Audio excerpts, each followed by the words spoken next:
and welcome to today's Gartner webinar, The Future of Work, Hiring for a Hybrid Workplace. I'm Amanda Elliott, your moderator for this session. Gartner Talent Neuron combines big data and statistical insights to provide global talent, location, and competitive intelligence for any industry or function. Before we get started, I have a few tips to help enhance your webinar experience. Below the presentation view, you'll see tabs you can use. We want to hear from you. Click Ask a Question to submit your questions and comments at any time. To access your copy of the presentation slides and other helpful resources, click the Attachments tab. This webinar is being recorded. Watch this presentation again and find more great insights on demand at gartner.com/webinars. Now, I'd like to welcome Gartner Senior Principal Advisory, John Mattox. John, thanks for joining us, and I'll now turn it over to you. Great. Thank you, Amanda. To our audience, hello and welcome to the webinar. We're glad you're here. Our topic today is the future of work, hiring for a hybrid workplace. We have a lot of good information for you and some practical recommendations to cover. And let's just get started. Let's dive in here. So this is our layout for the rest of the webinar here. We're going to go through 5 different sections. So first, we're going to talk about how talent recovery is bifurcated. We're going to look at some data on that. Then we're going to talk about different points of view within the business right now. So we have business leaders and what they're thinking and doing, and then we'll get feedback from employees and see what their thoughts are in this new world that we're in. We'll talk about the new work environment and how it is hybrid and flexible. And then we'll talk about hiring for skills in that hybrid environment. And the key aspect here is skills, not roles, not ideas, not people, not functions. It's skills. And then lastly, how we can hire for those skills using external labor market data and the talent neuron approach. So that's where we're going. Let's dive into this first section. The talent recovery is bifurcated. So for many of us across the globe, there is a feeling that the pandemic is behind us. Vaccinations are being administered in large volumes. Stores are reopening, crowds are gathering in public settings, and masks are often optional now. Those changes are a consequence of the falling number of COVID cases. Now, the 2 graphs on the left show the cases in the United States on the top and the United Kingdom below. Now, cases peaked in both countries around January 2021. Now, for Brazil, that's on the top right, the cases have risen since early December 2020 and appear to have plateaued a bit, unfortunately, at a high level. Now, in India, the bottom right, the number of cases started surging in March of this year and spiked in May with 4 times the volume of its highest peak compared to the fall. So we have very different graphs, especially for Brazil and for India. So for those countries that have declining cases, economic recovery feels close at hand. For those countries like Brazil and India, the virus is still impacting business. And let's take a look at what that looks like in terms of job postings. So one way that Talent Neuron has been tracking the influence of the pandemic on businesses is by tracking and reporting the number of job postings. And you may get this monthly labor markets report from us. If you do, great. We hope it's valuable for you. So the graph above shows that the job postings across 5 countries from the first week of February 2020, so that's the far left of the graph, and it shows the data all the way through the May of 2021. Now, the big dip in March and April of 2020, that's when COVID hit. And we saw layoff of workers, slowing of economies, everything that caused all the problems last year. Now, the dip continued through July 2020 for Brazil, but others started to slowly increase the number of jobs each month. Interestingly, Singapore reached a pre-pandemic hiring level in early part of this year, in January. That's that light blue line near the top. So they were the first to recover, but unfortunately, in recent months, they've declined as well. Now, the US and Brazil reached those pre-pandemic levels about the same time in February, March of 2021, and the UK just recently reached a recovery level in May.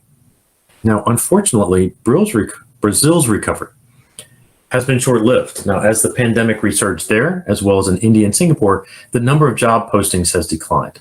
Now, it's not a perfect correlation, but we're seeing As one rises, the other falls.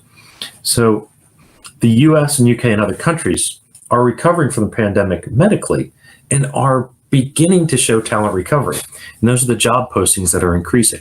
So we see that the United Kingdom is sort of light gray, United States is it's a black, and they've reached that spot near the end of May where we're back to that zero level, the pre-pandemic levels.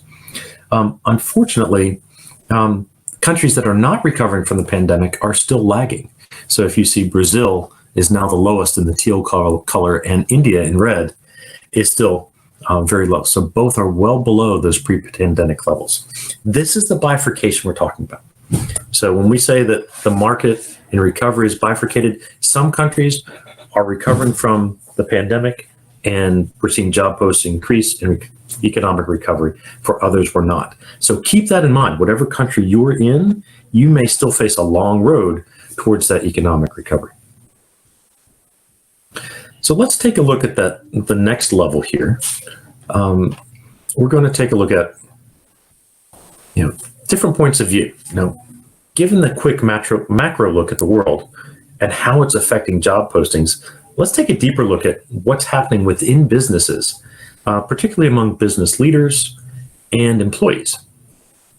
So this next slide shows where businesses have changed their investment from fiscal year 20 into fiscal year 2021.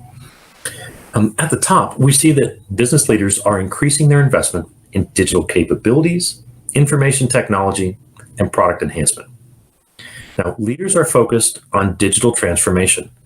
They're focused on upgrading technologies, on automating processes within the business. Now, this trend has been happening for several years, and we knew it was coming. It's just that the pandemic has been a catalyst, and it has accelerated the change.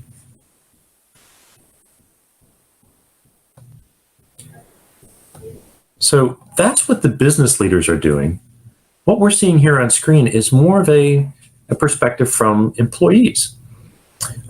Working remotely during the global pandemic has created an entirely new set of expectations among the workforce. So 70% of hybrid or remote employees say their expectations for working flexibly have increased. So they have experienced the time and cost savings of not commuting and of having enjoyed more life in that work-life balance equation.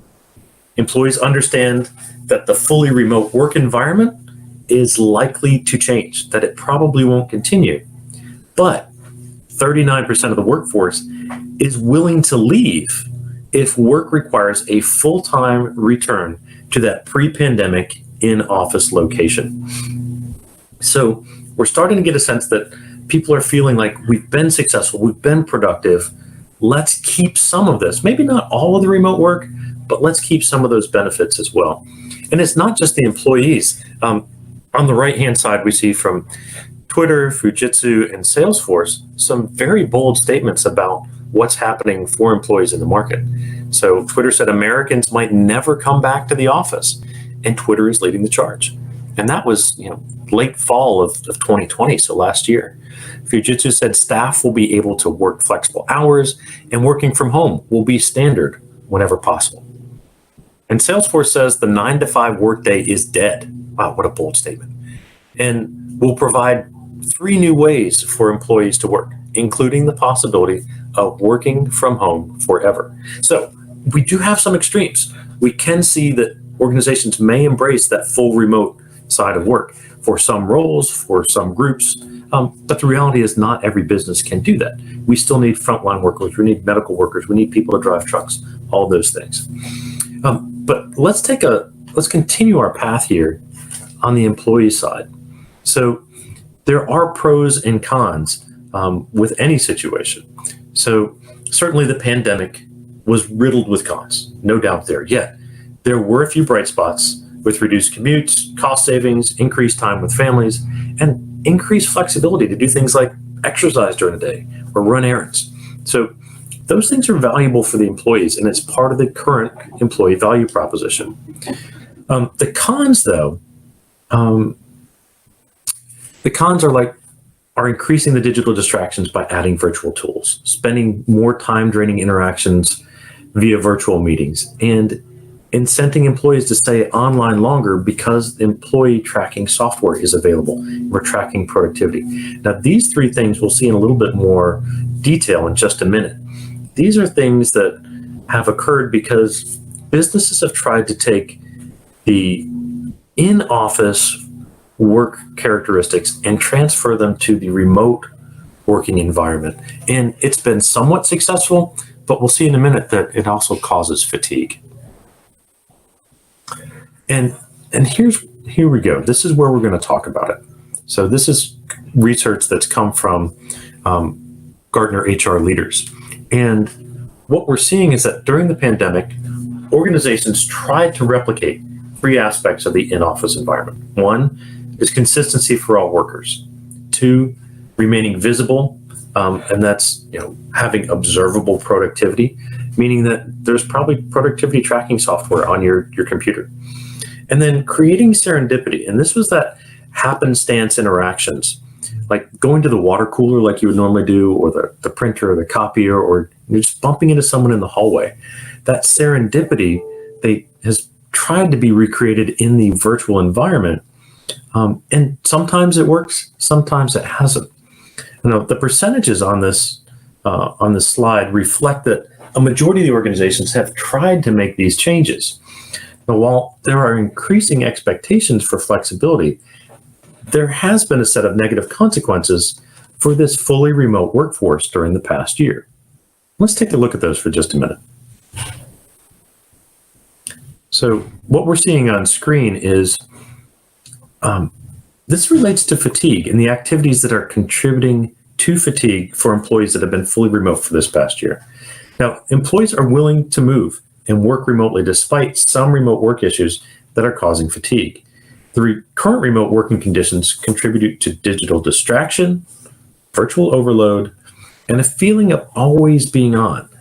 As you can see from the figure above, when organizations attempt to recreate that in-office environment with virtualization, more meetings, and performance tracking, fatigue increases. And those are those dotted orange boxes moving up to the right. So in this environment, employees feel like they're working too hard. They feel emotionally drained from too many meetings, and they're more likely to actually game the tracking software by pretending to work, which of course is not productive. So keep in mind here, employees want to experience the benefits of that remote and flexible work environment, but there are some negatives. Some consequences here is that it can cause fatigue.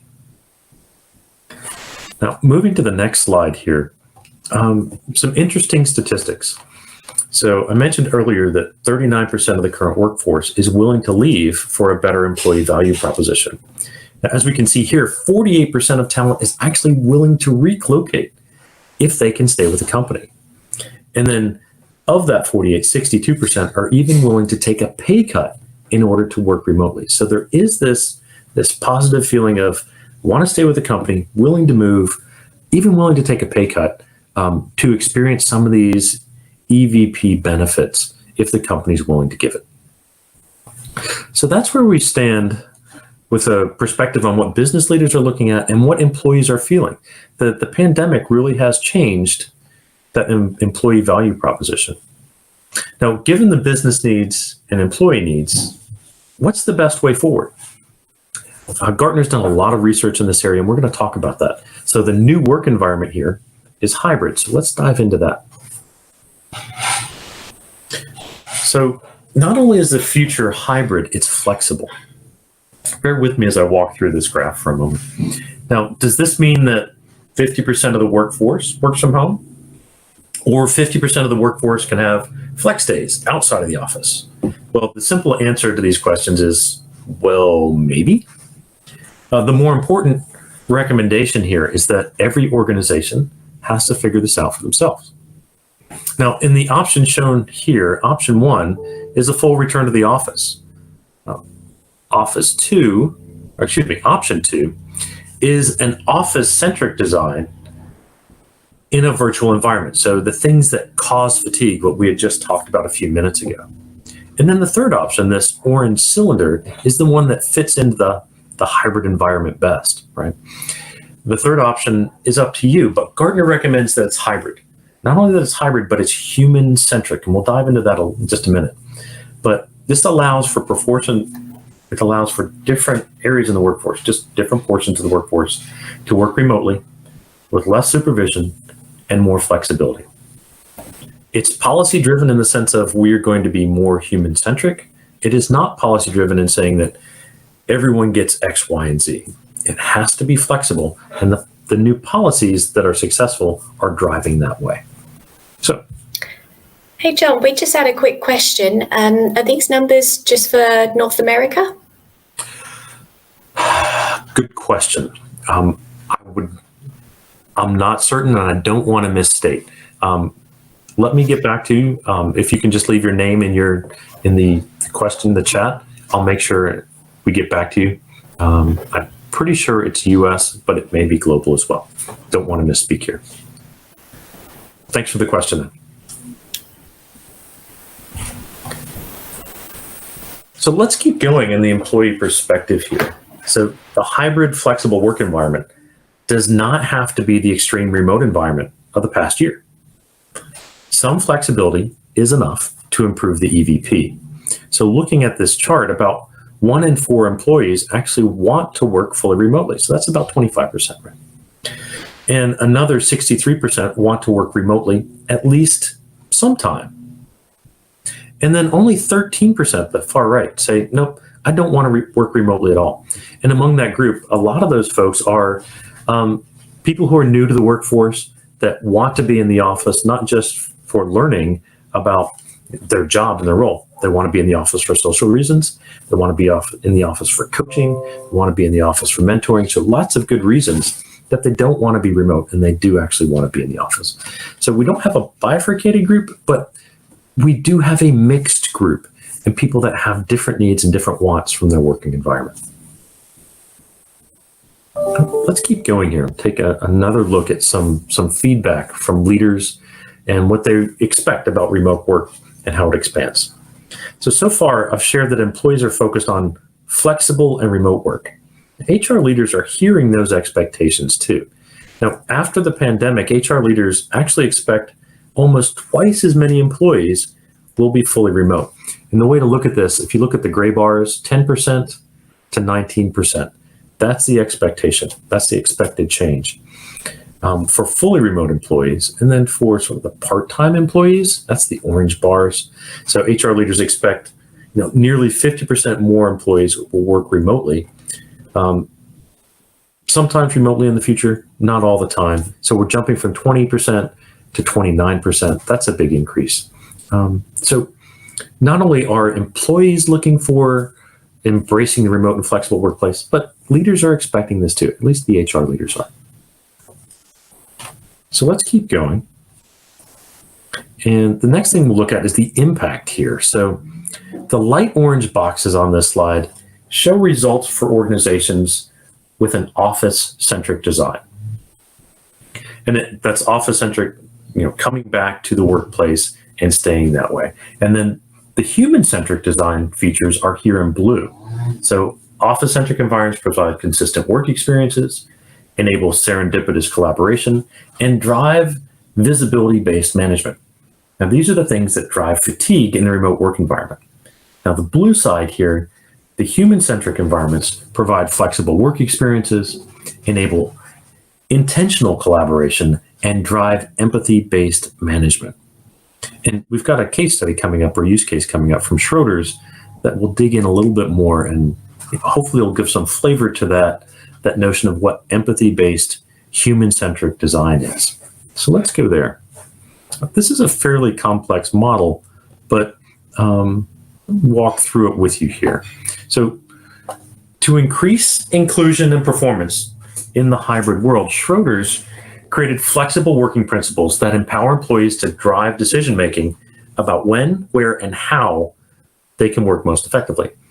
And if you're not familiar with Schroders, it's a financial services industry company. They're located, the headquarters anywhere is in London, and their revenue is about 2.5 billion pounds, and they've got about 5,000 employees. So this isn't a small company. It's a good, healthy sized company that is actually generating quite a bit of revenue as fraud reach internationally. So with that, let's take a look at what they've been doing. And the solution that they came up with for this human-centric approach is to make flexible work the default, not the exception. So leaders in HR and throughout the organization role model flexible working patterns and communicate the benefits of flexible working. So they're setting that expectation up front. Additionally, they equip employees, not just managers, to design flexible work. So HR provides employees with resources on flexible working considerations and best practices to enable employees and managers to co-create working patterns that harmonize personal, team, and client needs. So that those three, personal, team, and client needs, are what you're seeing here on screen. And what I find interesting about this graphic is that on the personal side, the light colored up on top, if you're addressing, if you're addressing your needs and the team needs, that's great. You're in the light blue segment there. You've addressed 2 of the 3 needs, but your clients are inconvenienced and probably dissatisfied. So unless you're addressing all 3, that flexible work in the middle, it's not going to be optimal. But Schroeder seems to do a pretty good job at this. And essentially it comes down to having policy that says managers and employees, we're going to give you the freedom and the responsibility to set what flexibility means to you. You set that up, we'll support it. Just make sure that as you provide that flexibility, you're still hitting your productivity targets, and we'll go forward in this together. And what we set up today or next week may not be the same next month. So managers need to be flexible and employees need to be flexible. And that flexibility should not impinge on productivity. So an interesting way of doing this. Let me give you one other example here, or actually one other resource. And this comes from a white paper that was put together by Gartner recently. Now, in one section, it shares some skills that managers need for managing a remote workforce and skills that employees need when working remotely. So we talk about resources, manager support, and skill support. Here's the simple takeaway from this. Talent acquisition needs to focus on 3 sets of skills. The first set for the candidate is hiring the skills that are needed to do the job. But secondly, making sure that that person who has the skills to do the job also has the skills of self-management and project management and the ability to work remotely and flexibly. And then third, managers need those skills too. They need to be able to be human-centric in their approach to management. They need to establish and maintain a way of allowing their employees to be flexible. That could mean flexibility in one way for one employee, different flexibility for another, and adjusting to that and still managing productivity. So if you're interested in more of that research, the title of it is actually 7 Myths Standing Between You and the Hybrid Future of Work. And when you get the slide deck, just click on that resource and it should take you right to that article. So let's keep going here. So we're in that 4th stage of our webinar, and we're going to focus on hiring for skills in the hybrid work environment. So this model recently was published by Gartner, and we're calling it the Future of Work Reinvented. And it contains many of the key issues that we've already discussed, things like the human-centric design, shifting talent and skills, and rethinking the workforce. Now, at this point, it's time to address the bottom left and the idea that's there about managing in a hybrid world.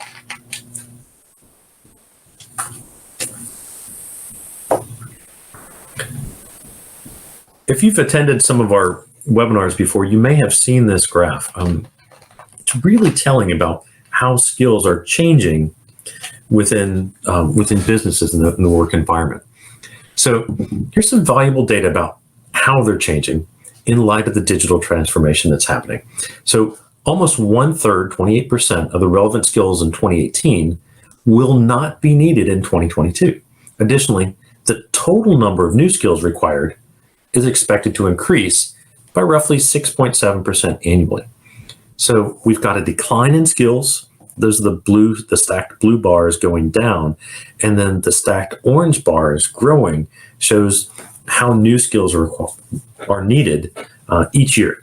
So what we're facing is that the workforce is constantly changing, and that even though the roles may be the same and the titles may be the same, the skills network below that is shifting, and workforce planning, talent acquisition need to be attuned to that in order to meet the needs for those roles, for the business units, and the business overall. Well, what does that actually look like? Before we get to that, let's talk for a second about what's not working. So macro shifts in the global labor market actually are disrupting traditional methods in recruiting, and it's challenging the assumptions that underlie the standard recruiting methods. So these shifts mean that traditional recruiting methods that focus on replacing the workforce will no longer lead organizations to hire quality talent. Replacing isn't enough. It's no longer the path to excellence. So we're going to go into each of these three pillars in a little bit more depth here. So the evolution of skills is first, meaning hiring managers are working with new and changing skills. And so they are no longer necessarily the best person to define needs. They are in touch. They do know what's needed in terms of this role needs to do X, Y, and Z, but they may not be good judges of actual skills.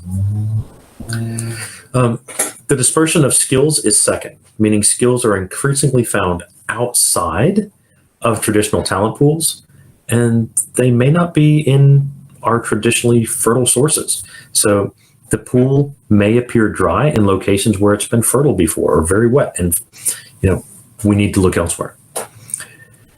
And then finally, the rising value of the employee experience also changes the game. And we've touched on this a little bit already. And this means that the candidates have greater expectations for what their personal experience will be when they're hired. So the EVP that is currently in place may be okay for hiring, but it may not be enough to keep them in the future. So the promise may appear inert, maybe not now, but maybe 3 months, 6 months, 9 months in. So we already saw that upwards of 39% of employees are willing to leave if they can find a better EVP.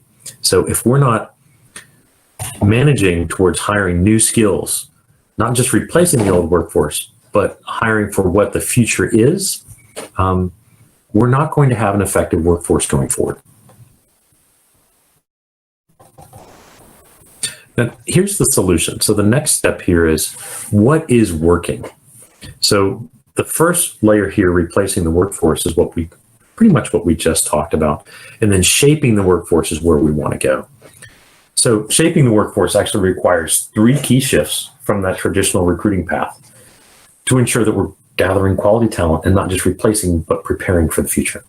So at the outset of the hiring process, we need to shift the needs definition from focus on defining profiles to actually defining skills. So this is about stripping away the needs definition of a profile down to skills. And those skills are the most critical in getting the work for the role done. Now, we need to move away from the hiring manager requesting a profile. And you've probably heard this before. Something like, I need an Ivy League graduate with management experience and knowledge of software engineering. Go find that for me. That's not enough. That's sort of that profile-based approach. Instead, we need to focus on the specific management skills and software development skills that actually drive managers in that role to be effective. So second, we need to start sourcing for skills, not for roles. So we don't just look in traditionally reliable pools. Well, why? Well, because the skills they're dispersing. Not only are people migrating to different parts of the country, and they're doing it willingly and for less pay, because companies like Amazon are expanding, other companies are expanding their footprints as well. Where there's demand for talent, talent will move. So talent is spreading across the country. It's coming in from other countries as well. So that those traditional locations may not be as good as they once were. Third, once you've identified what you're going after and where to find it, you need to address how to bring it in. And today, that means a shift in how we use the EVP through branding. So the traditional approach emphasizes knowing talent and talent profiles and designing the employee value proposition that addresses what we know talent actually finds appealing. But candidate expectations, as we talked about throughout this entire presentation, they're changing. And the EVP needs to change and be responsive to that as well.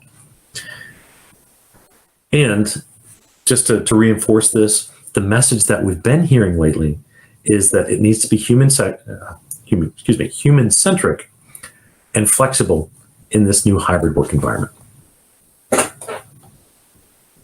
Okay, our last section here, and as I go through this, if you haven't already asked questions or put them in the chat here, this is the time to think, all right, now that we've covered the broader big ideas of what's been happening in the market, how do we get tactical? So the big idea questions, those are great. We can also handle the tactical questions here in just a few minutes.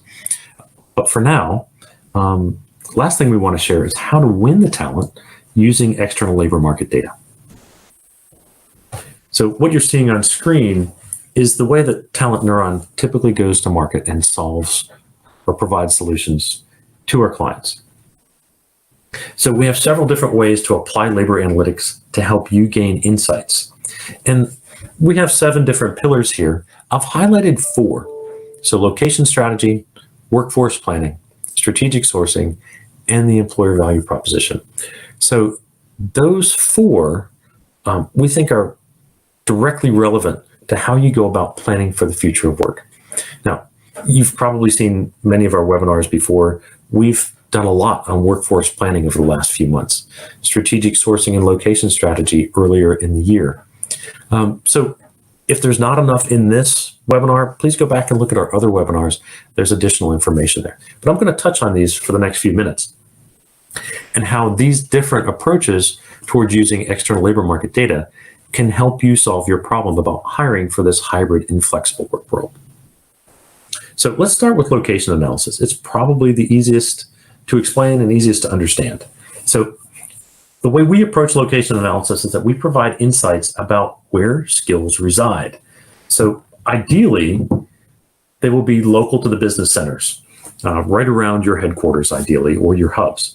And that the talent that you're looking for is going to be in good supply. There's not going to be much competition, and it's going to be, at least average or lower than average in terms of cost. But this is not always the case, and this is where Talent Neuron shines.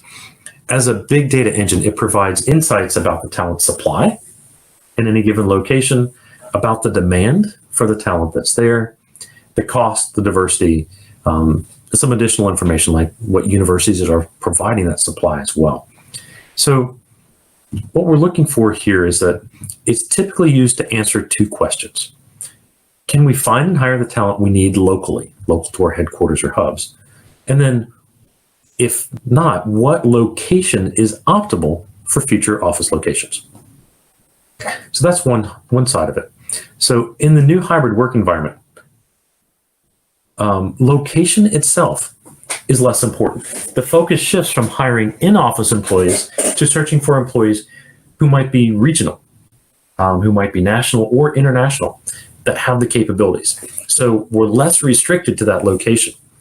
Local sourcing is great. They can come into the office and we can create flexible work arrangements. But if you're regional sourcing, it almost demands that you have flexibility in the remote EVP. So hire someone regionally, they can't come to the office every day, but maybe you find flexibility that says you need to come in for major team meetings, annual, quarterly, half-year meetings, what that might be, or special events, things like that. And then even less so if you're hiring nationally or internationally. That's just one simple example, but the notion is you're casting a much bigger net to find the right talent, and then the organization and HR are going to flex to make sure as you grab that right talent, no matter where it is, you're going to be able to incorporate them and make them productive along the way. Let me share what it looks like within Talent Neuron. So this is a screen capture of our locations module and allows users to determine what locations have available talent. So you'll see the sliders down here on the bottom, supply, cost, and competition, and the blue lines associated with them. We can adjust those so that it emphasizes which aspects of the labor market are important to the search that you are conducting, such as having a large supply of talent because you're going to hire a lot of people, or controlling costs control your salary costs because you're going to hire a lot of people and you can't waste money because you've got a tight budget this year. Or just finding zones of reduced competition. Now, right above supply, you'll notice that there's it says digital design engineer and talent profile, and there's a drop-down list there. In the platform, you can search for multiple different talent profiles and use the supply, cost, and competition sliders to make sure that you're finding different profiles, different talent profiles across multiple different locations. And let's take a look at the next slide here. We're getting a taste of what that looks like. So based on the weight that we assigned to supply, cost, and competition, those light blue sliders above, we get a short list of locations that are optimized based on our criteria. So the green column shows what we're calling the weighted average. And the weighted average is it's an average of the parameters to the right. So on top of the column of weighted average, the green column, it says weighted average. And then you'll see the columns to the right are supply adequacy, demand, supply-demand ratio. We have a few others that trail off to the right. So that green column is essentially an average of the columns to the right. And what you see is that Pune and Hyderabad and Chennai and Greater Mumbai and Bangalore, these are in the top of the list here for this talent profile. So we now have multiple locations that we've searched, and the platform has come back and said, these are optimal for hiring for this role. Now, one of the nice things is, as we move to the next slide here, you can see that we can search multiple roles. So circled in red here, we have mixed signal engineer, equipment engineer, and design or digital design engineer. And then we have locations on the left. So what we've done, we still have the supply, cost, and competition sliders at the top too. What we're doing is we're just trying to optimize the data view for you so it's more efficient. So instead of doing 3 searches, one for each of the talent profiles, like mixed signal engineer, equipment engineer, and digital design engineer, we've just combined all of this into one for you. So it just makes it more efficient. Now, beginning at the top of the list, we might be inclined to settle on Pune as the optimal location because it shows better for mixed signal engineer, best for equipment engineer, and best for digital design engineer. However, if you look lower, there are 3 other cities that also have 2 best green boxes and 1 better category. So those ratings apply to different profiles across the different cities. So Mumbai, Bangalore, and Singapore. So we don't always have to default to the top of the list. We do want to search down the list and say, there are multiple different places here where we could find the talent that has good supply, it's within our cost range, and there's low competition. So just a different way of looking at it. There are many, many different ways that you can use our location analysis and the module within the platform. This is just a taste, but giving you a taste of what we can do to help you find talent that's not just centered around your hubs, but talent that's remote, regionally, locally, regionally, and nationally or internationally. So now you have a way of strategically sourcing and hopefully finding the people that, the best people to do the jobs, regardless of whether they're local, remote, regional, national. And that you can adjust the remote and flexible options with your programs to accommodate this new hybrid need and flexible need within the workforce. Okay, so that's location analysis and strategic sourcing. Let's go to the next one. We're going to start to talk about workforce planning. So skills and workforce planning go hand in hand. And the Talent Neuron team has addressed workforce planning in other recent webinars. I encourage you to go back and listen to those as well. So I'll only touch on it briefly here. But as you saw a few slides earlier, many skills are fading and other skills are growing within jobs. So in order to meet business needs, HR has to hire workers with new skills and or reskill the existing workforce. So this can be difficult within organizations with relatively simple processes and products. Now, as organizational complexity increases, so does the complexity of the skills and the difficulty of keeping the skills in the workforce relevant. So the first step in managing the skills merry-go-round is developing a workforce plan, and that's what we've got on screen here. You may have your own, and that's great, but what we've done is provided these 5 chevrons at the top as a good way of saying, what process should we undertake? And then relevant to our discussion here is that These 5 chevrons will apply to almost any organization. Where Talent Neuron fits in is any of these orange shaded boxes. This is where Talent Neuron can supply data, provide insights, and help you make decisions. So under the first chevron, step 3, it says, use external talent intelligence to analyze trends in role or skill evolution to supplement business leader inputs. So you will have already talked to business leaders and said, these are the skills that we need. Now it's time to go grab data and insights from Talent Neuron and see how well they match up. Well, what does that look like, you might be asking? And that's what we get here in the next slide. So the way to consider this is what we call our skills evolution. So the way we've done this, we get to see skills for a given role. And that role, I think we were talking about digital design engineers earlier. What we see is that we have new skills for this role, emerging skills, growing, core, and declining. So we have those 5 boxes. And what the Talent Neuron system does, it looks back 4 years and says, what skills were not in the job descriptions 4 years ago, but they are now. They are now just emerging over the past few months. Those are the ones that fall into the new category. Emerging, they've been coming in the past, 3.5, 4 years ago. Growing, they're more recent. Core, relevant today. And then in the past year, the declining box, these are the ones that have been falling off. So skills that may not currently be relevant. So this top section under skill evolution, the new, emerging, growing, core, and declining, that's where the system does the skill analysis for you. What I think is a nice step forward here is that the 2 rows below it, we see guidance to identify critical skills, and then guidance on the build by decision. This is guidance to just help you use this information and figure out, do we need to hire for this set of skills? And then if we're looking at the market and competition is too great or cost is too high, and we're having difficulty hiring for this role, we might want to consider not actually hiring for that role, but maybe we'll hire for an adjacent role and then build those skills up. And if we take a look at the next slide, we look to skills adjacency and the analysis that Talent Neuron can provide on that to help us make that decision about whether we want to build or whether we want to buy.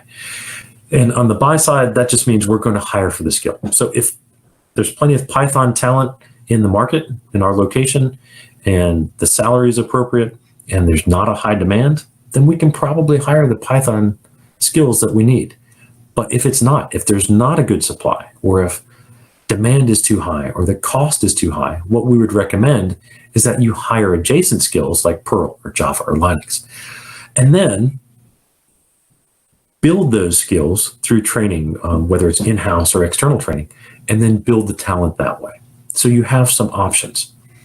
Again, all of this is skills-based, and if you're not taking a look at the skills, you're probably not getting to the detailed level that you need. Okay, so the last 3 slides were about workforce planning. There's one other aspect that I want to cover, and that's the EVP, the employer value proposition, before we get a chance for questions here. So let's go to our next slide and talk about employee value proposition. So an EVP study is conducted by data scientists on our side of the house. So this is done outside of our Talent Neuron platform with our Workbench team. So we have data scientists and labor market experts that do this analysis for you. And our methodology is shown here on screen. We use a 5-part model, and the team collects data from sites like Indeed and Glassdoor, and the data is actually comments. The comments are coming from people who are current employees, or past employees, and they're giving feedback about the company. So we grab those data, analyze them, and code them.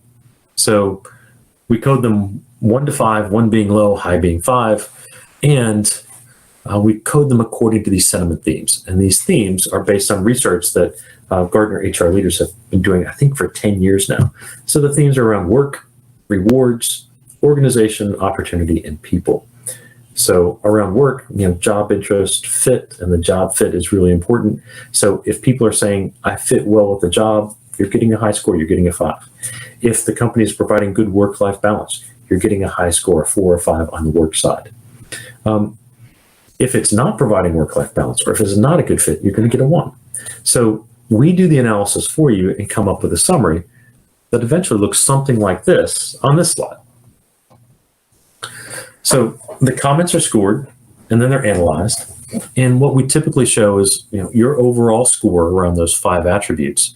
And we'll often display the source like Glassdoor or Indeed. So those are the columns that you see to the right of your overall score.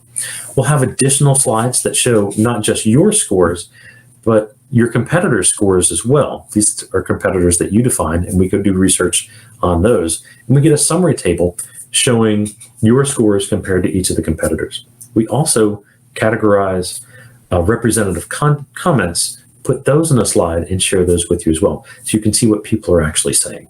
The value of this is that you can monitor your own EVP, see how it compares to your competitors, and then make informed decisions about how to improve it. When it comes to the job side and the skills side, oftentimes you're not listing the right skills within your job descriptions. Oftentimes, if you have policies around hybrid workforce or flexible workforce, that policy hasn't cascaded into the job descriptions well, and those job descriptions are not advertising your brand that you want to embrace remote and hybrid work, that you want to offer flexible work arrangements, that you have a great working environment. So consider all those things when you look at scores like this, and then begin to consider how can you improve your policy, the execution of that policy, and the branding of that policy out into the marketplace with your job descriptions. Okay, last slide here, just wanted to summarize where we've been and some recommendations. So the future of work will be hybrid. That's one of the main themes that came out of this, and that your organization needs to flex to what that's going to mean for you. So the global pandemic changed the way businesses operate. It accelerated the digital transformation. Employee attitudes have also changed, and they require more flexibility, prefer this hybrid work environment, and they're really looking to the EVP that can be offered to them.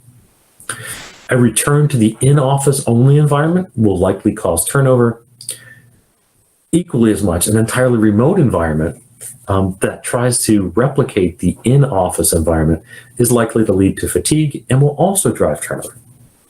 And what we're suggesting based on the research that we've done here at Gartner is that a hybrid, flexible, human-centric environment represents a healthy workplace for the future. And that's the end goal here. Now, how does Talent Neuron help? It drives those talent advantages. We help create workforce plans that include skills for flexible and remote workers, not just identifying the skills that are needed to do the job, but those extra skills that will help people thrive in remote, flexible environments, including managers that have those skills as well. We use the skills module to inform the workforce plan. We also recommend strategically sourcing talent, not just in your local locations, but regionally, nationally, internationally as well. Recommend conducting an EVP analysis to determine your competitive position in the market. And then lastly, based on that analysis, revise your job descriptions so that that becomes your advertisement to attract highly competitive candidates and advertise your flexible work options and hybrid work environment so you can not just attract people, you can retain them in the future and retain your current workforce. Okay, thank you. Thank you very much for being part of this webinar. At this time, I see a few questions that have come into the chat. Let me see if I can address some of those. Actually, Amanda, did you have any queued up that I should address first here? Yeah, well, I'll just give you a chance to have a little look through them. And in the meantime, as John's mentioned, we're going to be taking questions in a minute. So just a reminder that you can submit the questions and comments in the Ask a Questions tab. But before we get into Q&A, here are some resources to take you deeper into this topic. You can join a premier gathering of CHROs and HR executives from around the world at Gartner Reimagine HR Conference. Visit the link to learn more and view Gartner's upcoming conferences here. Gartner Talent Neuron contains the most comprehensive source of global talent data. Click the link on this slide to request a Talent Neuron demo today. and rethink your diversity hiring strategy using real-time location and diversity analytics. The Talent Neuron report details top and alternative locations by supply and demand for 3 popular profiles in the US. Follow the link here to learn more. And sign up to receive the Gartner Talent Neuron monthly newsletter, which features actionable insights for HR executives. Follow us on social media and get the latest actionable HR insights to achieve your HR priorities. Get more Gartner insights, download the presentation slides, view upcoming and on-demand webinars at gartner.com/webinars, and rate this webinar. A 5 is the top rating. Click rate this and submit your response. Okay, John, have you had a chance to have a little look through the questions? I have got some great questions here, and I'll do my best to answer them here. If you don't feel like I've answered them well enough, or if you have a follow-up question, please feel free to reach out to me. A couple different ways. One, connect with me on LinkedIn. Happy to do that. And then secondly, my email address is John Mattox, so John, John, .mattox, Mattox, at Gartner.com. So let me dive into some of the questions here. And if I don't get to the questions by the end, I'll see if I can follow up. I know that we've got